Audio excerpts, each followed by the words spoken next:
Tropical storm Isaias has hit the Dominican Republic with maximum and sustained winds of 60 miles per hour. Police in the US city of Portland cleared two parks where protesters have gathered for 2 months this Thursday. Israelis continue to mobilize this Thursday in the 5th week of demonstrations calling for the resignation of Prime Minister Benjamin Netanyahu. From the headquarters of Telesur English in Havana, Cuba, this is From the South, and I'm Katrina Goss.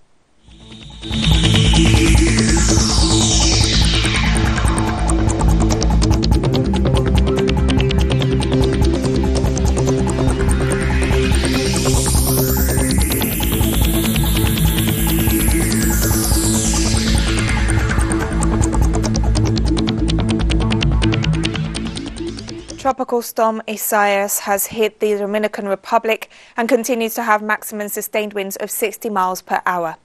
According to the 8 p.m. advisory by the National Hurricane Center, hurricane warnings have been issued for the northwestern Bahamas. The system is still expected to advance about 50 miles off the east coast of Florida, parallel to the counties of Brevard and Volusia on Saturday evening. The system could intensify to a Category 1 hurricane as it moves parallel to Cuba on Friday. The east of Cuba has already seen strong winds. And Tropical storm Isaias brought floods to Puerto Rico and has now moved over the Dominican Republic, while its effects are already being felt in the eastern provinces of Cuba. Sustained winds of 50 kilometers per hour and gusts of 85 kilometers per hour were reported Thursday afternoon in eastern Cuba, and local authorities are on alert.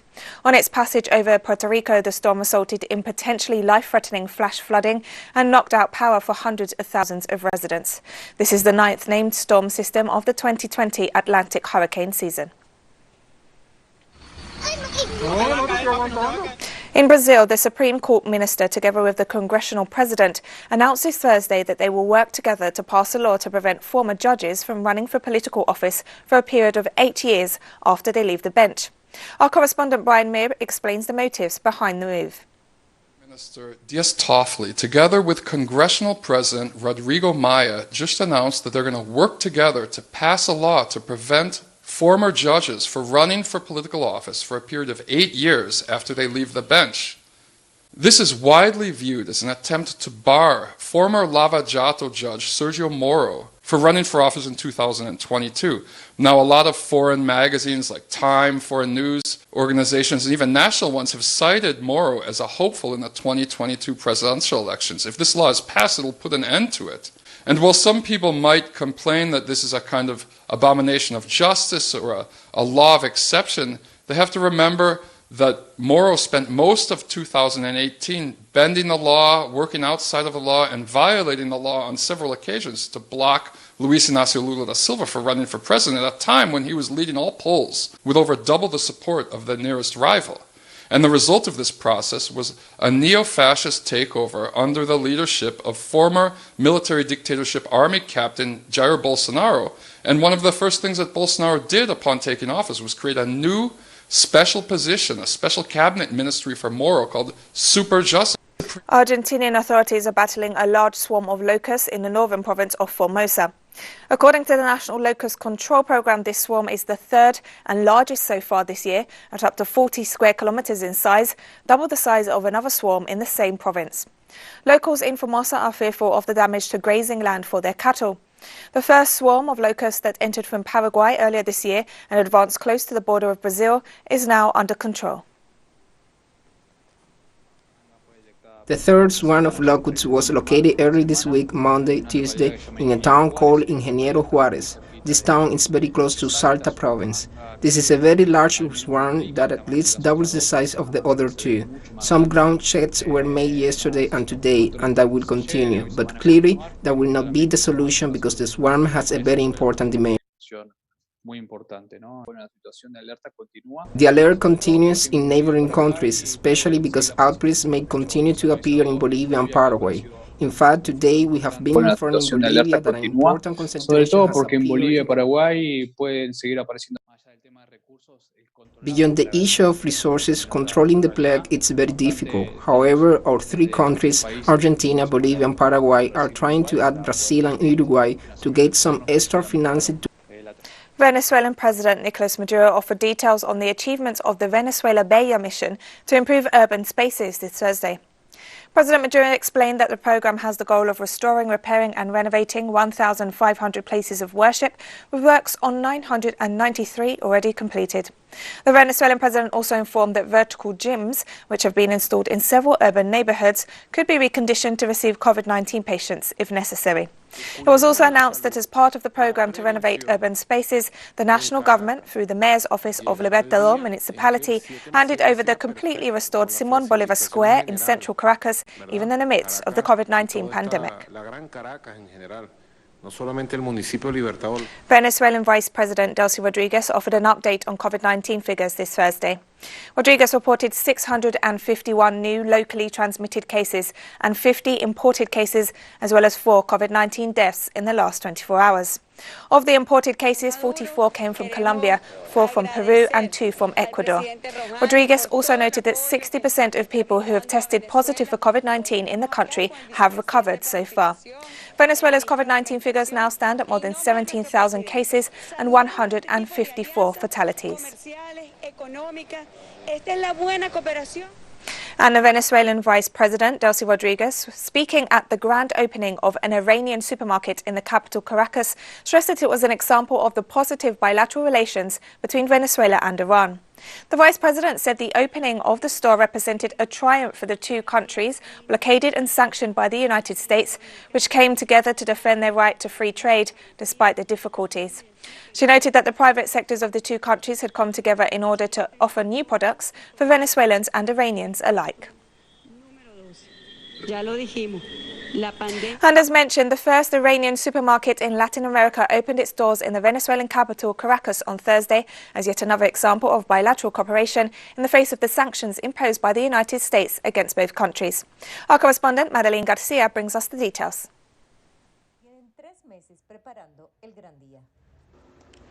The supermarket staff have been preparing for the grand opening for 3 months now. They set out the final products of the shelves in the lead up to the opening. Everything must be perfect for the big day. It is a big deal. Two bloc countries, Iran and Venezuela, came together to defend the right to free trade, but it was Iranian and Venezuelan private entrepreneurs who stepped forward.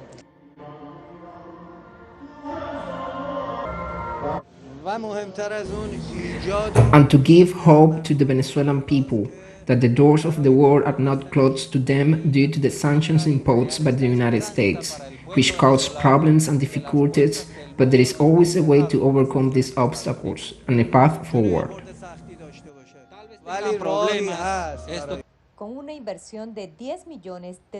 The opening day finally arrived after investment of $10 million and with the participation of close to 5,000 Iranian and Venezuelan products from more than 150 suppliers from the two countries.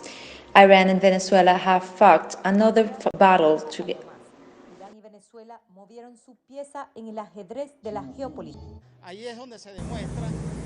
This demonstrates what unity among nations to defeat unilateral coercive measures really means. This move demonstrates that imperialist unilateral sanctions do not work, that international community in general and especially many revolutionary nations do not respect those unilateral sanctions. Iran and Venezuela, as always, are united side by side. Iran and Venezuela have fought another battle together and made their move on the global geopolitical chessboard. Side by side, unmasking the lies and attacks, the most recent example in the mainstream media in the United States was to publish claims that Iran would install a center in Venezuela to sponsor terrorism, but images speak for themselves.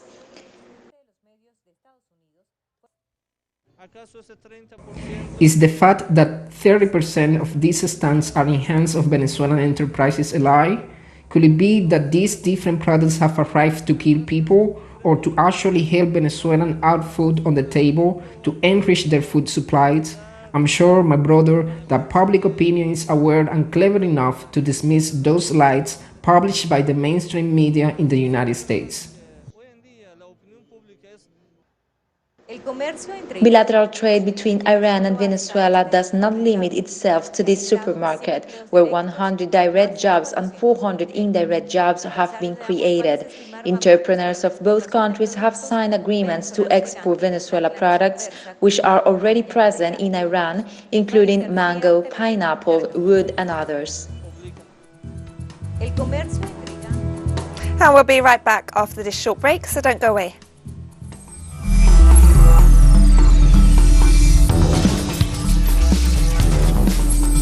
From the south.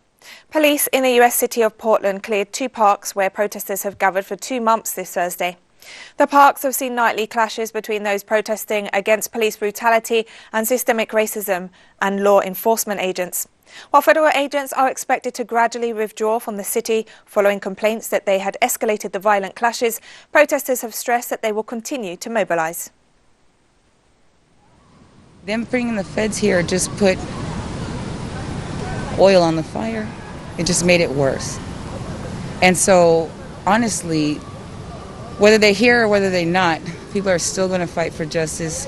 It's one of those. I think that it goes beyond a federal presence. The federal occupation absolutely reinvigorated this movement, but it started and continues as a Black Lives Matter movement.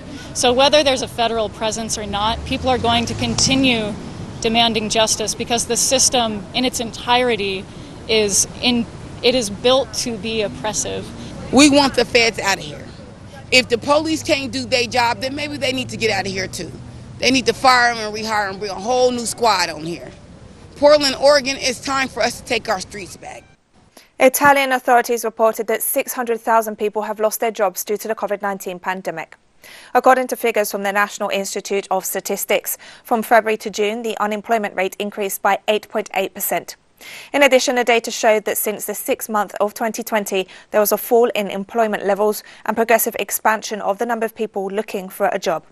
June saw a 0.6% increase in unemployment compared to the previous month, with a higher incidence among young people, where the rate increased from 25.7% to 27.6%. Spanish health authorities stressed on Thursday that the country is not experiencing a second wave of COVID-19, despite a fresh surge in cases. Yesterday, 1,229 cases were diagnosed throughout Spain, and in the last 7 days, a total of 2,158 have shown symptoms. It is true that those diagnosed in the last 7 days are many more. There are 13,391. This reflects the significant number of asymptomatic cases that are currently detected. There are over 60% of detected cases as asymptomatic.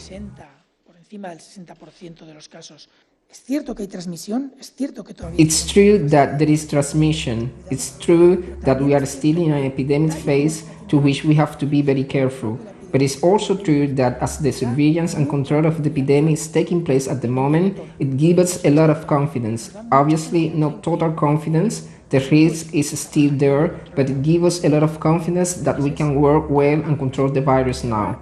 A few months ago, we saw what happened, but we are now in a very, very favorable situation. Several dozen tourist guides protested in the French capital on Thursday to demand government support in the face of the COVID-19-triggered economic crisis. As most of my colleagues, I haven't had any revenue for several months now.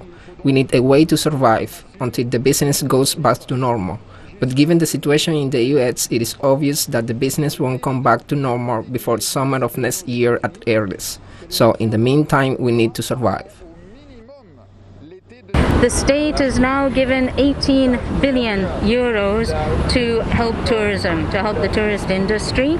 The guides have received nothing from this, and this is why we're requesting the government to help us to survive this year, and also to ask them to change the unemployment laws so that we're allowed a white year, as we like to call it. That is to say that this year will not be counted because people will be out of benefits very shortly, already running out. Ukrainian and Iranian authorities started official talks on Thursday over compensation for the families of passengers killed on board Ukraine International Airlines flight 737-800, which was accidentally shot down by an Iranian missile earlier this year. Long worked for these negotiations to begin, and I welcome the fact that they finally started. I expect the process isn't going to be easy, but we are working to achieve the goal, to deliver justice. And Ukraine's foreign ministry will do everything possible to achieve maximum results. This will help ease, at least partially, the pain and grief of the relatives that they have to endure for more than half a year already. Justice will prevail, no matter how much time and efforts will be needed for that. The Chinese government has announced that the United States is working to undermine cooperation between countries with coasts in the South China Sea. Chinese Ministry of Defense spokesperson Ren Guokan stressed that the presence of US warships in the area was evidence of Washington's double standards regarding the South China Sea issue. The official called on the White House to stop its acts of provocation and attempts to sow discord between the countries bordering the maritime area. He also noted that if the Donald Trump administration continues with this hostile attitude, China will take measures to protect its sovereignty and peace in the region. Government officials in the Japanese capital Tokyo reported a new daily record of 367 coronavirus cases this Thursday. Since the beginning of the outbreak in Japan, a total of over 12,000 positive cases have been confirmed in the capital region. Tokyo has about 300 health centres offering PCR diagnostic tests.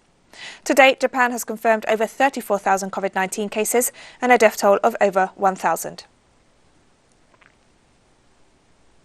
Indian authorities have decided to deploy 35,000 additional troops to the country's eastern border, a move that could escalate tensions with China. Indian authorities have stressed that the soldiers have already served in high altitude and cold conditions and are mentally prepared for tackling such adverse weather conditions. Meanwhile, Indian and Chinese troops have completed disengagement at 3 border points following a clash in the eastern Galwan Valley in June, in which 20 Indian soldiers were killed. And we have more stories coming up after this final short break, so stay with us.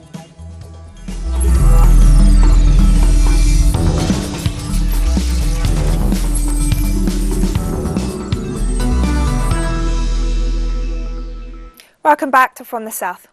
Demonstrations calling for the resignation of Israeli Prime Minister Benjamin Netanyahu continued this Thursday.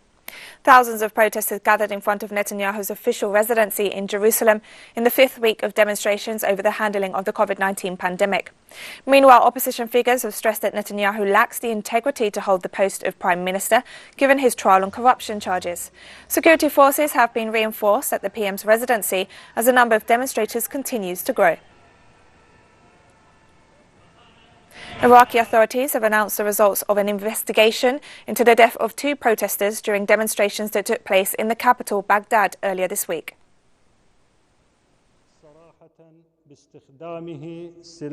A detailed investigation was conducted with the 3 accused, 2 of whom were officers. The first is a mayor, the second is a lieutenant, and the third is a policeman.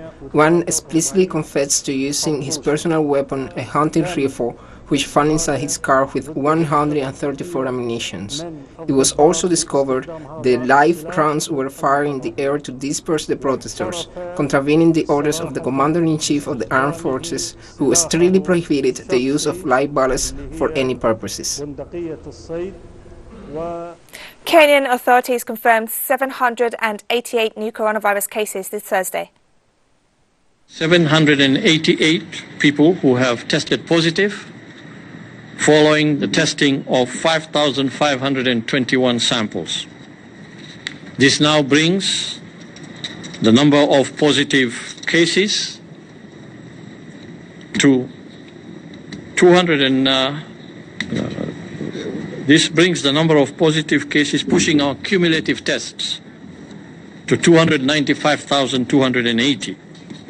That's the number of cumulative tests we have conducted so far. Amongst these 788 cases of today, 785 are Kenyans. And Kenyan authorities have announced an initial list of countries whose citizens will be allowed to enter Kenya starting August 1st, while highlighting that the list will be updated on a daily basis. So we do have initially a list of countries from which passengers will be allowed. This will be a list which will be reviewed on an ongoing basis, because you know this issue about COVID is not static. It gets better, it gets worse. So whereas we have an initial list here, by tomorrow we shall review that list, depending on circumstances on the ground when we do the global mapping of the trend and intensity of the coronavirus.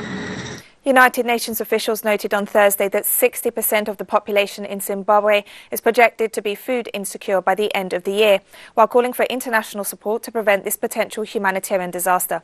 Zimbabwe continues to be subject to EU and US sanctions. Zimbabwe, where 60% of the population is projected to be food insecure by the end of the year, the World Food Programme today appealed for an additional $250 million. WFP said that the already severe hunger crisis is being exacerbated by the COVID-19 pandemic. WFP is calling for international support to prevent what it calls a potential humanitarian catastrophe. A nationwide lockdown has led to massive joblessness in urban areas, while hunger in rural areas is on the rise due to the return of now unemployed migrants to their villages and the absence of vital remittances. And Zimbabwean authorities announced the death of Agriculture Minister Parent Shiri on Wednesday, who was in isolation due to contact with a confirmed COVID-19 case. Zimbabwean President Emerson Mnangagwa tweeted that Shiri was a true patriot who devoted his life to the liberation, independence and service of his country. Meanwhile, local media reported that Shiri's death occurred a day after his driver succumbed to COVID-19. Shiri served as commander of the Air Force of Zimbabwe from 1992 until 2017, when he was appointed Minister of Agriculture. And 40%. The NGO Women's Solidarity for Peace and Integral Development continues to work to tackle sexual violence in the Democratic Republic of the Congo, while accompanying women, children and men who've been victims of abuse. We are the first responders who meet the victims of sexual violence. For the month of January, we have received a total of 46 victims of sexual violence. They are given these antivirals. They are offered to morning after pill in order to avoid unwanted pregnancy. We are here to help the patients. When we receive them, we first listen to the problems. We look for solutions to the problems, identifying the root of the problem. We do this with patients. We are here to help to find them so they can decide themselves what to do. We are not here to tell them what they have to do. We document these cases in order to refer them to justice system, specifically the military justice, as they are competent authority to judge crimes committed by armed groups or governmental forces. They are then obligated as a jurisdiction to document and investigate these human rights violations. This hearing also have an educational role. They send a strong signal not to be presumed perpetrators, but also to reassure the population, stating that justice is taking place, it is doing its job, renewing the confidence. And we've come to the end of this news brief, but you can find these and many other stories on our website at telesurenglish.net. You can also join us on social media, Facebook, Twitter and Instagram. For Telesur English, I'm Katrina Goss, and thank you for watching.